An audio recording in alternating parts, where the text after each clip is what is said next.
A menos de un mes de ejercicio en el poder, el presidente Nayib Bukele ha impulsado el Plan Control Territorial para hacer frente al dominio de las pandillas en las comunidades y recuperar el dominio precisamente en los centros penales. ¿De qué forma están dispuestos los partidos políticos a respaldar las acciones del Ejecutivo y cómo interpretan en la actualidad las primeras acciones?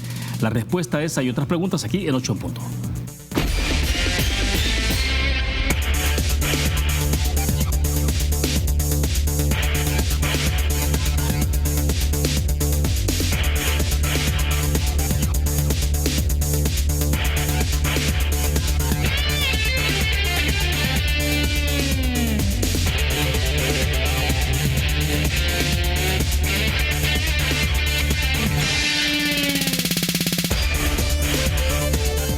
Buenas noches, bienvenidos a 8 en punto en este miércoles. Gracias por estar con nosotros a mitad de la semana.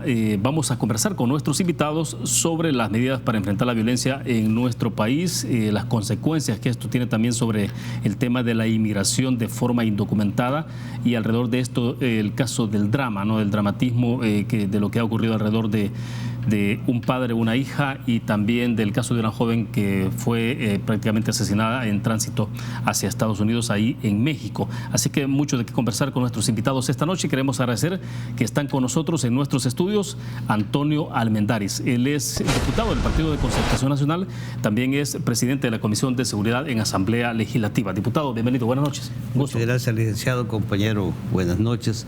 Pueblo salvadoreño, buenas noches, bendiciones que tanto la necesitamos. Excelente, también agradecemos a Carlos Ruiz, diputado del Partido de Oposición FMLN y también integrante de Comisión de Seguridad en Asamblea. Diputado, bienvenido, buenas noches. Saludarle, licenciado, muchas gracias por la ocasión. Un saludo al colega diputado, lo mismo que a todo el pueblo salvadoreño que nos da seguimiento en este material de trabajo. Bueno, perfecto.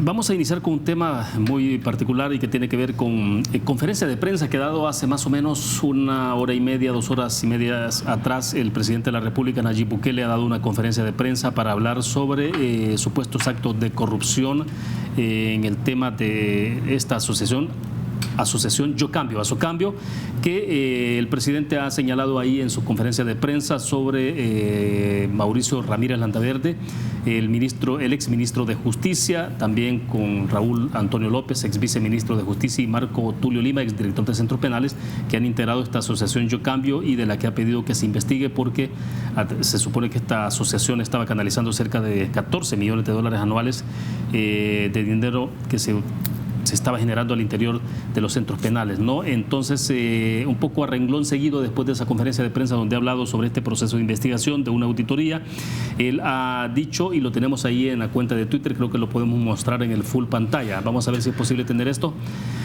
donde él ha hecho referencia, ¿no?, a las acciones que se deben aplicar, acciones disciplinarias y acciones de hecho, ¿no?, contra estos exfuncionarios que están integrados en la Policía Nacional Civil. Mientras tanto, porque ustedes recuerdan que una vez que ellos terminan funciones como funcionarios, pues continúan al interior de la Policía Nacional Civil.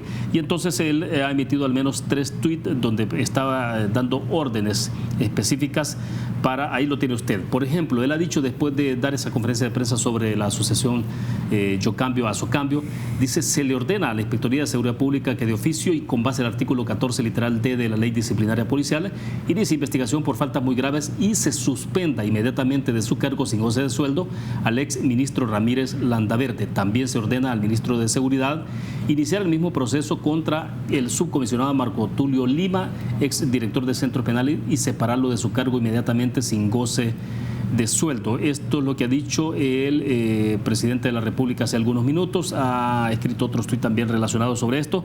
Y bueno, y es relevante, ¿no?, porque tiene que ver con esta situación.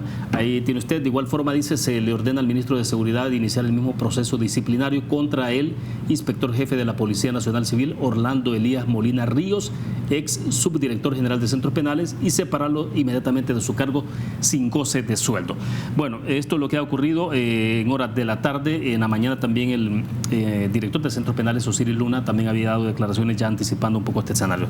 Diputado Almendaris, quisiera conocer un poco su primera consideración sobre esto, porque aquí hay acciones, decisiones que ha tomado el presidente de la República sobre este caso. Bueno, casualmente la Ley Disciplinaria Policial fue una iniciativa mía, debido a que hace muchos años, mediante un decreto, se depuró la policía, pero se cometieron abusos. Se cometieron abusos porque el decreto en sí no llenaba los requisitos del debido proceso. En base a eso, y lo digo por lo siguiente, sí, el presidente como el comandante de la policía o el jefe de la policía, como lo es de la Fuerza Armada, también tiene esa atribución. La atribución de ordenar una investigación, pero ya en lo que es el correctivo, la sanción, tiene que salir del debido proceso. Actualmente lo pueden suspender del cargo a las personas que por aspectos de investigación, pero ya la sanción de quitar el goce de sueldo u otra tiene que salir una vez cumplido el debido proceso. Si es oído y vencido en juicio y declarado culpable, como dice la Constitución, entonces se puede proceder a la sanción. O sea, tiene que haber todo un procedimiento antes de... Exacto, la ley que yo hice y presenté era para eso, para evitar de que se sucediese como esa vez con el decreto 100, en la que se destituyeron a muchas personas que, por cierto, después en la comisión tuvimos que hacer no un decreto, sino que llamar a las autoridades para que se formase una comisión tanto de derechos humanos, inspectoría y otras instituciones, para que volvieran a analizar caso por caso, y así fue como tuvieron que restituir a muchos policías que fueron destituidos sin haber seguido el debido proceso. Para que eso no pase también en esta ocasión, tiene que seguirse lo que dice la ley disciplinaria policial, y si salen culpables, entonces proceder. No solo, porque en este caso no sería solamente la ley disciplinaria policial, sino que ahí entraría también en materia penal. Excelente. Diputado Ruiz, conocer su opinión, ¿no? Porque Rogelio Rivas, el ministro de Justicia, inmediatamente le ha respondido a esos tuits del presidente de la República. Él ha dicho, por ejemplo, así se hará, señor presidente, se procederá de inmediato con el mismo proceso del exministro de Seguridad. Mañana mismo, dice él, por ejemplo, se iniciará el proceso, eso en respuesta a lo que ha escrito el presidente de la República. Bueno, tal y como se ha planteado, en primer lugar, las leyes dan lugar a una demostración, ya sea de culpabilidad o de no culpabilidad. Y si se prueba la culpabilidad, entonces con estos exfuncionarios o con cualquier otro podrán proceder de esa manera. Es decir, llevándolos por el debido, como se ha dicho, el debido proceso. Pero yo quiero recordar aquí otros actos que me parece que están interrelacionados. Yo recuerdo cuando la Corte Suprema de Justicia le ordenó a la Asamblea que, ¿cómo se llama?, que le diera licitación pública, que velara porque se hiciera la licitación pública sobre el Citrans. Y de inmediato el señor presidente corrió a decir que se desmantelara el Citrans. Sí. Resultaba que le estaban hablando a la Asamblea, no al Ejecutivo. Pero él interpretó que eso lo estaba autorizando para ordenar de inmediato el desmantelamiento de ese proyecto. Sí. Perdón. El desmantelamiento de ese proyecto. Pero ¿qué ocurrió? Horas más tarde, porque además hizo lo mismo, le dio órdenes al ministro de Obras Públicas, y el ministro de Obras Públicas inmediatamente respondió a sus órdenes, señor presidente. Me parece que ese es un estilo bastante complicado. ¿Ya? Porque horas más tarde, primero el presidente y después el ministro terminaron diciendo que bueno, que eso mejor había que someterlo a proceso. ¿Usted cree que pueda ocurrir algo parecido en este caso? Pudiera ocurrir. Yo no puedo adelantar juicio desde aquí sin que antes los exfuncionarios en mención hayan sido procesados correctamente según mandato de ley y no caprichos individuales, que es lo arriesgado en lo que estamos, porque si bien es cierto que hay artículos que ordenan un debido proceso, pero no dicen que se atropelle el proceso. Sí, porque hay señalamientos delicados, ¿no? El presidente de la República ha dicho que se compraron bienes de lujo sin pasar por procedimientos que establece la ley, la CAP. Se habla de sospechas de la administración, digamos, aquí hay un déficit, por ejemplo, se ha hablado en la dirección penal de 33 millones de dólares. Entonces, o sea, pero todo esto partimos de que son eventualmente presunciones o sospechas. Exacto, por eso reitero, él está en toda la potestad de decir relévelo del cargo porque mientras lo investigan, pero ya la suspensión de sueldo o destitución, si fuera el caso, ya es una sanción producto de la investigación. Sí. Por lo tanto, yo creo que... O sea, perdón, no puede tomarse una decisión de manera simultánea, es decir, porque apenas se inicia un proceso de investigación y entonces en simultáneo aplicar una sanción. Como le repito, la ley disciplinaria policial habla de que se hace la investigación y después dice cuáles son las sanciones. Suspensión del cargo con goce de sueldo, sin goce de sueldo y destitución. Esas son ya las sanciones después de haber investigado, que tal como él lo dijo, le ordena a la Inspectoría de Seguridad Pública de que proceda a la investigación. Eso es lo correcto, que proceda. O sea, hasta ahí usted lo ve, digamos, en un procedimiento que normal. Él ordene, que él releve del mando del cargo que tengan en este momento a ellos y que ordene la investigación, está en su derecho, ¿no? Pero ya el quitar el goce de sueldo u otra sanción, esa es sanción de acuerdo al resultado de la investigación. Bueno, excelente. Vamos en este momento a hacer nuestra primera pausa comercial. Regresamos con más de 8 en punto. Volvemos.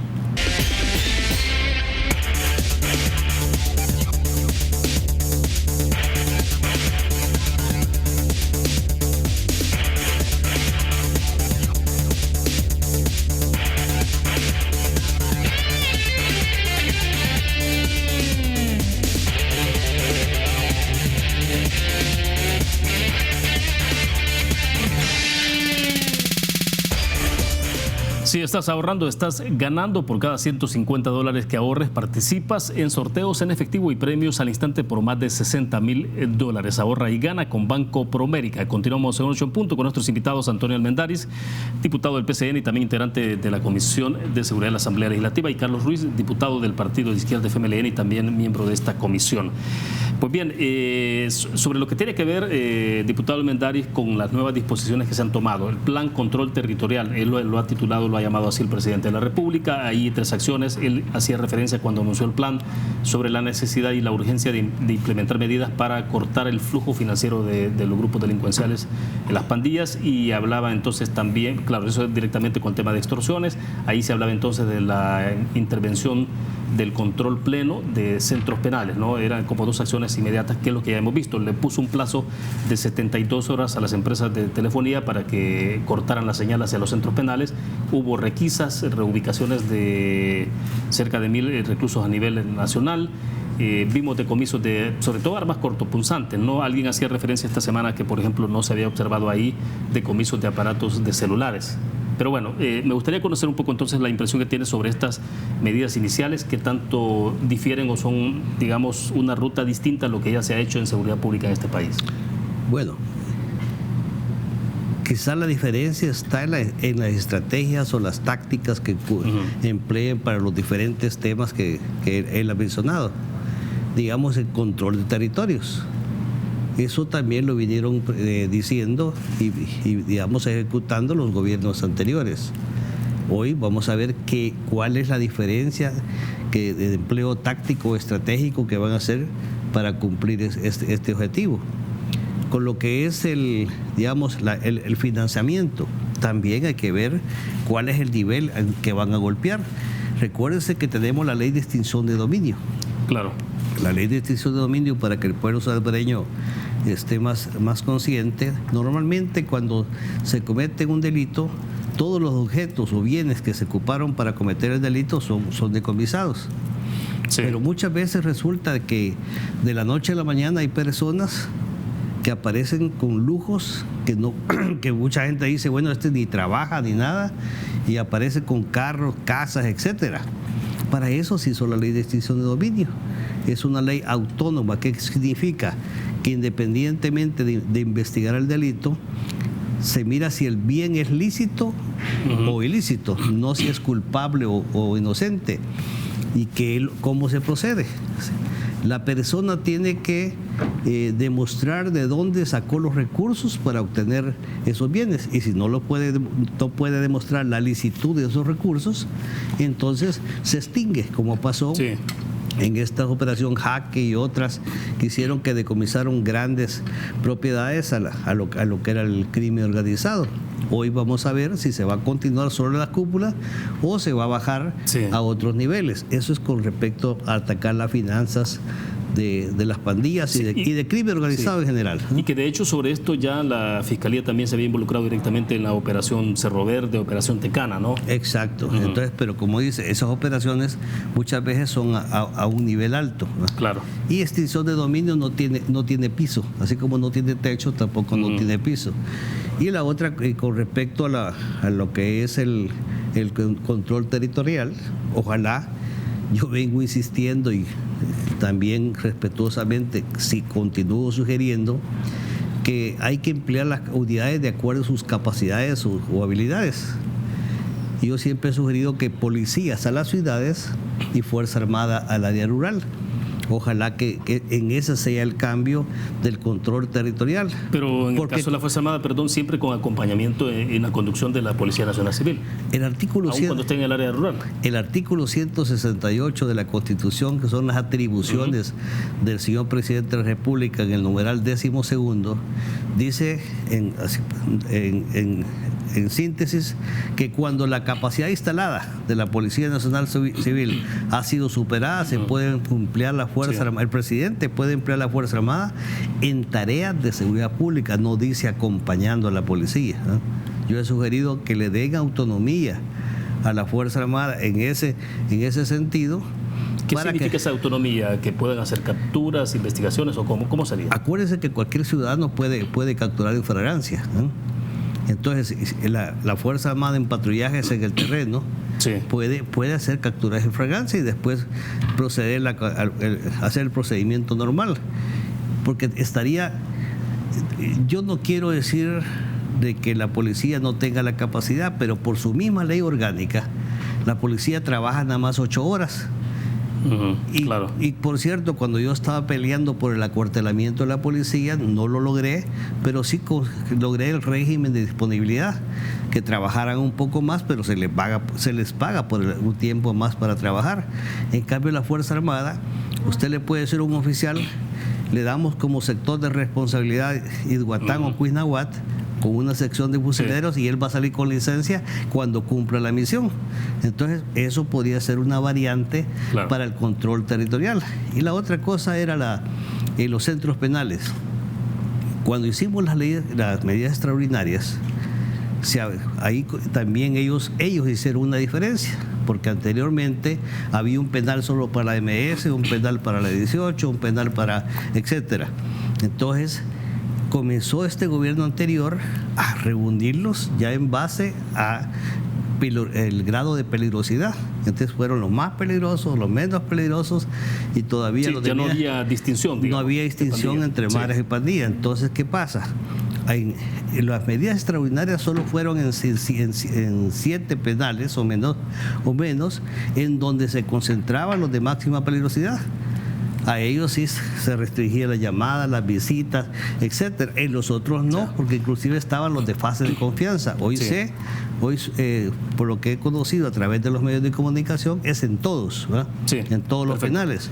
Entonces, y con respecto a las llamadas telefónicas, y adelanto que para eso nosotros también vamos a hacer una visita al señor ministro de Seguridad, para que no nos enteremos a través de los medios, no que constatemos. Porque lo que nos decían y no nos decían, porque aquí el compañero y yo estuvimos en centros penales, no presos, pero estuvimos en visitas, y los teléfonos no tenían, ¿cómo se llama?, señal. O sea, cuando ustedes ingresaron, los teléfonos de ustedes no tenían. Y no solamente, no los nuestros, sino que todos. Y no solamente un penal, visitamos varios penales. Y era la misma condición. Exacto. Lo que sí aceptaban las autoridades anteriores era que no era el 100%. Ya. Que sí tenían todavía fugas en ese aspecto. Excelente. Diputado Ruiz, entonces, porque el FMLN, bueno, en el gobierno 10 años, con Mauricio Funes 5, luego con Salvador Sánchez Serén, entonces a estas alturas, que es un poco ¿hay algo diferente de lo que ya se hizo respecto de lo que se ha hecho inicialmente? Porque, bueno, obviamente no estamos juzgando algo que apenas acaba de comenzar, ¿no? Hay que reconocerlo que este gobierno tiene 26 días apenas en el ejercicio de poder. Bueno, eso mismo creo que debería de servir para tener un poco de tacto. El hecho de estar recién ingresado debería servir para un poco de tacto. Me parece a mí que están jugando más a la publicidad. Y digo esto, ¿de qué nos están hablando? Nos están hablando de que van a eliminar las comunicaciones telefónicas de los centros penales. Ya lo acaba de decir aquí el señor presidente de la comisión. Nosotros hemos estado ahí y yo quiero recordarles algo más. Se recuerdan que las comunidades aledañas justamente estuvieron reclamando porque a ellos también les afectaba y hubo que buscar los mecanismos tecnológicos que permitieran bloquear la señal justamente a partir de las paredes del centro penitenciario hacia adentro, y se establecía todavía un rango de 100 metros en el perímetro de 100 metros para que en 100 metros no se permitiera. Es que yo creo que, por eso mi temor es que están jugando por un lado a la improvisación y por otro lado a tratar de sorprender la fe pública. Eso es delicado. Eso no es simplemente hacerlo por hacerlo, porque en aquellos momentos las distintas comunidades que rodeaban a los centros penales reclamaron porque ellos también se estaban quedando a 500 metros y hoy resulta que es a 300 metros de distancia en algunos casos donde la señal, y si no, usted pruebe. Yo vivo ahí en el área de Santa Lucía, en una comunidad vecina de Santa Lucía, y usted vaya acercándose al centro penal de mujeres que hay ahí, cárcel de mujeres, como se conoce, y usted ya no puede hablar por teléfono. Bueno, ocurre incluso sobre el litoral cuando uno pasa cerca en Zacatecoluca, ¿no? Por el centro, por Zacatecoluca. Para muestra un botón, como se dice. Entonces, ¿qué es lo que ocurre? Pero se quiere sorprender la fe pública diciendo que como que ahora se ha inventado. Sí, mire, llegar hasta eso no ha sido simple. Y debemos de decir algo más. Todos tenemos conciencia que las empresas no todas querían actuar al mismo tiempo. Es decir, se resistían porque para ellos era negocio, y hay que decirlo con todas las letras aquí, para ellos era negocio estar desarrollando eso, ese tipo de intercambio comercial. Entonces, ¿qué es lo que ocurre? Ahora no es solo ese elemento el que está en entredicho, porque luego se dice, ¿cómo se llama? Que las acciones que se están desarrollando son distintas. Yo quiero recordarles, aquí está el coronel Almendáriz, cómo trataban de reclamar y que decían, ¿y para qué tienen incluso instaladas hasta tanquetas artilladas ahí en los lugares donde hay, ¿cómo se llama? Donde hay concentraciones? Y era reclamo decir que para qué. Y eso se sostenía inclusive que era un efecto disuasivo, que para eso, con ese objeto se hacía, y para cómo garantizar que las unidades que se manejaban a pie operando tuvieran también la posibilidad de ser apoyadas en su momento. Entonces, pero hoy, ¿cuál es lo diferente? Yo creo que lo diferente es que sí se está usando más la televisión. Y que, por ejemplo, el señor presidente le hicieron unas tomas a las 12 de la noche, y yo no digo que eso está malo, ¿verdad?, para comunicación, pero en la diferencia concreta se va a ver en cuanto a las acciones que se estén desarrollando con relación y a los efectos con relación a los programas anteriores. Todo esto que están diciendo, búsquelo usted en el plan El Salvador Seguro y ahí está. Bueno. Perfecto, tengo que hacer una pausa, pero antes de irnos a la pausa, recordarles, tenemos un tuit, ¿no?, de alguien que escribió también ahí, Salvino, dice, ahí está, que le pregunte a los invitados si no sabían que las telefónicas no tenían bloqueados los centros penales a pesar que ellos habían aprobado las medidas extraoficiales. Es una pregunta, la dejo planteada para más adelante. Hace algunos minutos también el presidente de la República, luego de la conferencia de prensa, ha escrito en su cuenta de Twitter, cuando hizo la denuncia, ¿no?, sobre el tema de Azocambio, dice, se hicieron millonarios con la sangre del pueblo. Eso, únicamente esa línea. Bueno, vamos a una pausa, regresamos.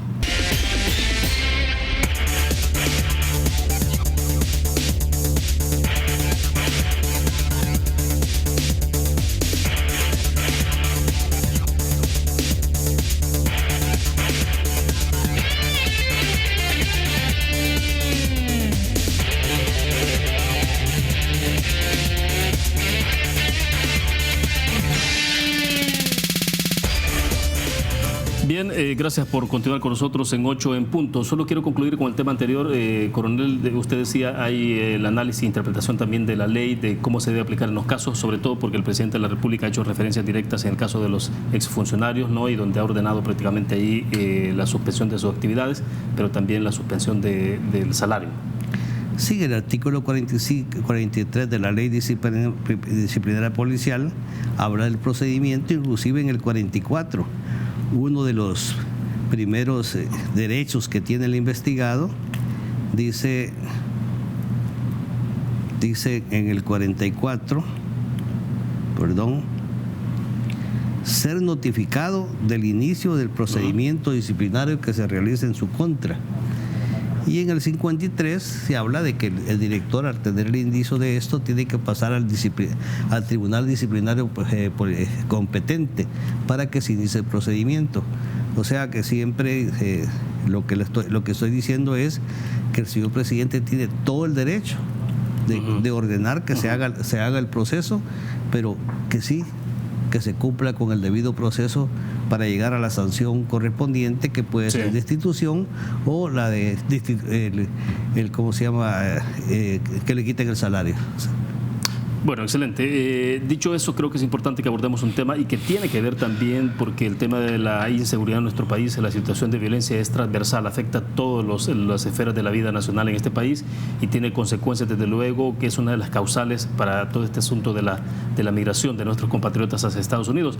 Y lo que ha ocurrido, que ya todos sabemos también, el caso de Óscar Alberto Ramírez y su pequeña hija, que ambos murieron ahogados en el río Bravo, ¿no?, cuando intentaban pasar ese río. Y eso ocupa las portadas de los principales medios de comunicación a nivel mundial. Usted lo tiene ahí, por ejemplo, lo que mostró la jornada de México, The Guardian en Inglaterra. Luego, bueno, vamos a estarlas pasando una por una ahí, pero está The New York Times también, la misma fotografía. Luego una cantidad de otros rotativos a nivel mundial. Los vamos a estar mostrando ahí mientras hablamos de esto.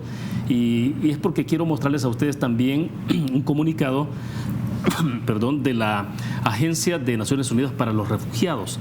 Creo que lo tenemos en el full pantalla. Ahí está, ese es un comunicado. Dice: la trágica imagen de un padre y su hija ahogados exige que se adopten medidas de prevención. ACNUR, la Agencia de Naciones Unidas para los Refugiados, expresa su profunda conmoción al ver la desgarradora imagen de los cuerpos ahogados de Óscar Alberto Martínez Ramírez y de su hija Valeria, de 23 meses de edad, procedentes de El Salvador y que fueron arrastrados a las orillas del río Bravo.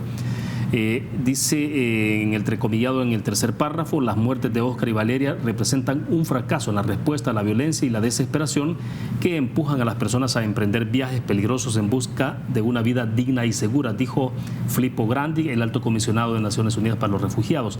Agregó que esto se complica por la ausencia de vías seguras para que las personas busquen protección, dejándolas sin otra opción que arriesgar sus vidas.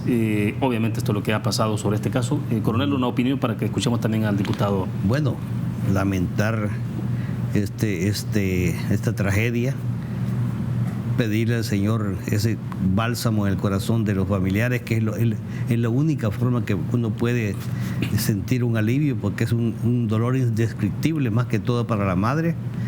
Pero eso también es es algo que nosotros en la Comisión de Seguridad Pública, y digo nosotros, porque ustedes que siguen la noticia en la Asamblea Legislativa han podido ver a lo largo de todo este tiempo que la Comisión de Seguridad Pública hemos hecho conciencia de que las banderas políticas quedan fuera de la Asamblea y que del 100% de nuestros dictámenes en 1.25 sale por consenso, porque estamos conscientes que tenemos que unir esfuerzos con el Ejecutivo y con el Judicial para tratar de que el país sea un lugar seguro donde vivir y que al haber seguridad puede haber inversión, al haber inversión hay trabajo.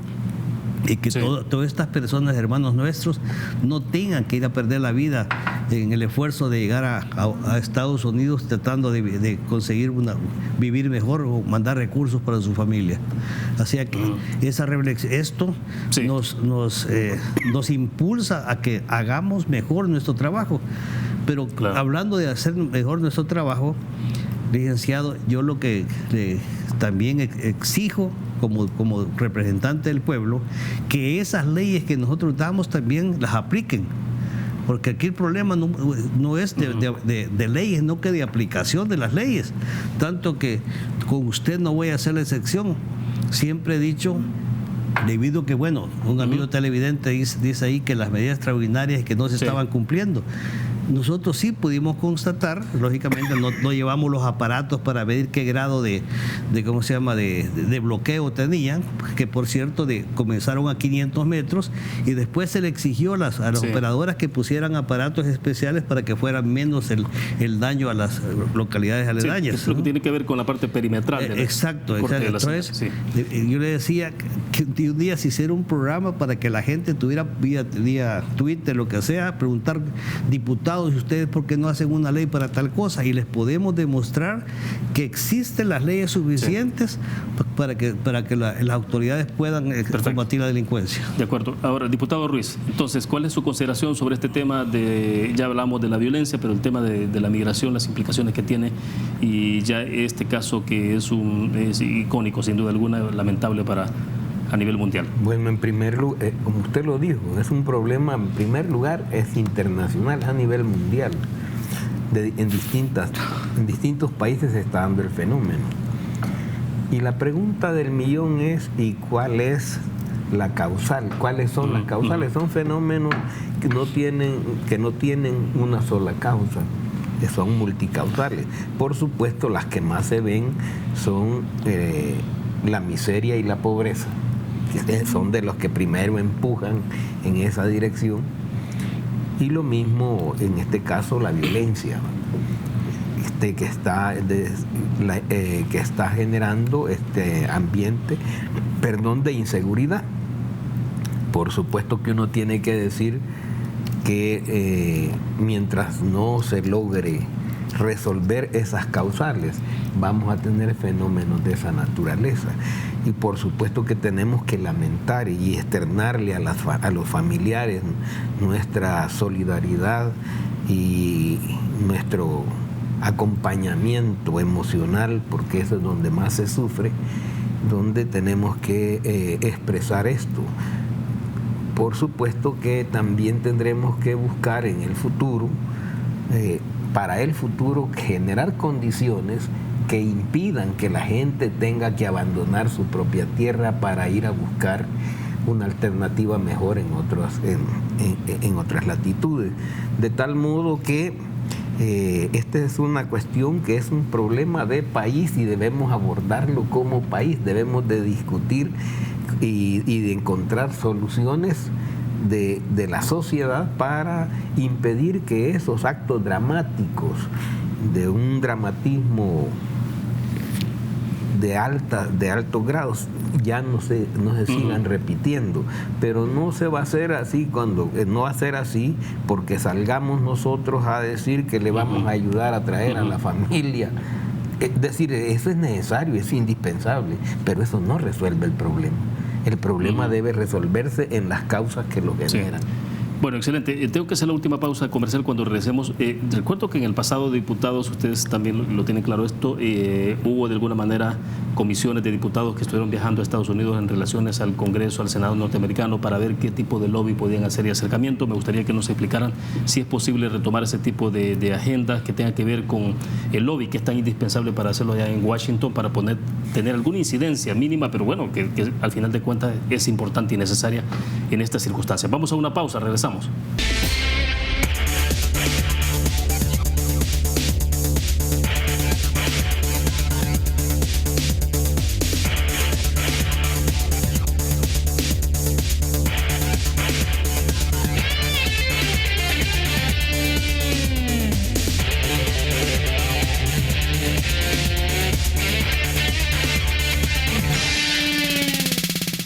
Bueno, estamos al cierre de 8 en punto. Diputado Mendaris, un poco le decía la inquietud de que había en el pasado, decíamos, había de alguna forma esa actividad, iban delegaciones de diputados allá a reunirse con senadores, con congresistas norteamericanos. No lo hemos visto en los últimos tiempos, ¿no? Pero ¿qué tanto este tema del lobby, de hacer acercamiento a esos niveles, eventualmente se ha quedado, no sé si en el congelador o algo ahí, pero que siempre es indispensable? Sí, ayudó mucho. Lo que pasa es que hubo críticas sobre los viajes de algunos compañeros que iban a hacer estos lobbies, y eso ha causado temor a los compañeros, y entonces no se ha hecho nuevamente. Pero es que yo creo que lo mejor que podemos hacer nosotros como diputados es darle los instrumentos al Estado para poder combatir la delincuencia. Por cierto, en el gobierno anterior, cuando el señor presidente Sánchez Serén habló de las medidas extraordinarias, pues yo le propuse a la comisión y aceptaron de que le pidiéramos una audiencia, que conociéramos de qué se trataba y luego poder colaborar. De ahí fue que nosotros como iniciativa propia le propuse a la comisión, llamamos al señor fiscal general, al gabinete de seguridad presidido, por cierto, por el señor vicepresidente de la República de aquel entonces, Óscar Ortiz, al presidente de la Corte Suprema de Justicia, que se hacía acompañar de la señora presidente de la Sala de lo Penal, y posteriormente también llamamos a la procuradora, de tal manera que de ahí le llamamos Comisión País, de ahí comenzamos a sacar todas las medidas necesarias con la debida oportunidad para poder colaborar. Pues lo mismo le estamos proponiendo al señor presidente. No conocemos ahorita los planes, pero no podemos decir si están buenos o están malos. Pero sí podemos reunirnos como Comisión de Seguridad, nos dé audiencia y nos tiene a nosotros, y puedo hablar por todos, porque ese es el sentir y pensar de la comisión. Hay coincidencia. En colaborar, como dice la Constitución, en los 3 órganos del Estado. Pues a eso nos mandó el pueblo salvadoreño, a trabajar por el pueblo y conseguir que el país sea tan seguro, sea tan próspero, para que nadie tenga que salir del país. Bueno, perfecto. Diputado Luis, concluyo con usted. Entonces, ¿qué habría que hacer, no? Además de trabajar sobre las normativas, ¿qué otras acciones desde la Asamblea se pueden esperar? Mire, en primer lugar yo quiero decirle que la tarea del lobby la ha estado desarrollando, y creo que muy bien, la Comisión de Relaciones Exteriores. En ese sentido, bueno, creo que no debemos, lo que debemos hacer es incrementar este tipo de acciones, porque si observemos, hay realmente fruto de ese trabajo. La última etapa que yo me recuerde la estuvieron desarrollando en marzo, abril de este año. Lo que pasa es que no con el bombo y el platillo que eso requiere, pero veamos la conducta, por ejemplo, de los congresistas demócratas norteamericanos. Tienen una conducta frente al fenómeno de la migración que es diferente a la que tiene el Ejecutivo norteamericano, que dicho sea de paso están en una gran contradicción ahí. Entonces creo que sí es indispensable que se mantenga de parte del órgano legislativo, la comisión correspondiente, desarrollando ese tipo de tareas. para garantizarle. Es más, decíamos, lo primero que debía pensarse, ya tenemos la embajadora o el embajador designado, cómo están funcionando en este momento los consulados para darle tratamiento a ese fenómeno que es delicado. Sin embargo, eso no lo conocemos, ¿verdad? Y creemos que por eso coincidimos plenamente en la necesidad de que, y lo hemos dicho no solo una vez, en forma reiterada, de que debemos discutir, conocer qué es lo que se plantea que se está haciendo para poder tener la opinión correspondiente y vertir en todo lo que beneficia al país las medidas que se propongan, ver o incluso proponer a otras alternativas, pero no podemos estar hablando en este momento de lo que nosotros no hemos recibido, y además que ya le solicitamos en la primera ocasión al señor ministro de Justicia y Seguridad que tengamos ese intercambio entre la comisión. A eso se ha estado refiriendo el señor presidente de la comisión. De acuerdo. Entonces, es decir, nosotros lo que necesitamos es entrar en la comunicación correspondiente entre diversos órganos de Estado para que podamos trabajar sobre los problemas que están planteados. Sí, se nos fue el tiempo. Gracias, diputado, por estar con nosotros. Ustedes. Muy gentil. Gracias por el comentario. Muy amable. Bueno, excelente. Gracias a ustedes también que nos acompañaron. Les invito a que nos acompañen mañana en 8 en punto. Estará con nosotros Eduardo Escobar y también el doctor Francisco Bertrán Galindo, hablando un poco sobre la coyuntura de nuestro país, de los temas principales del país. Gracias por estar con nosotros. Buenas noches.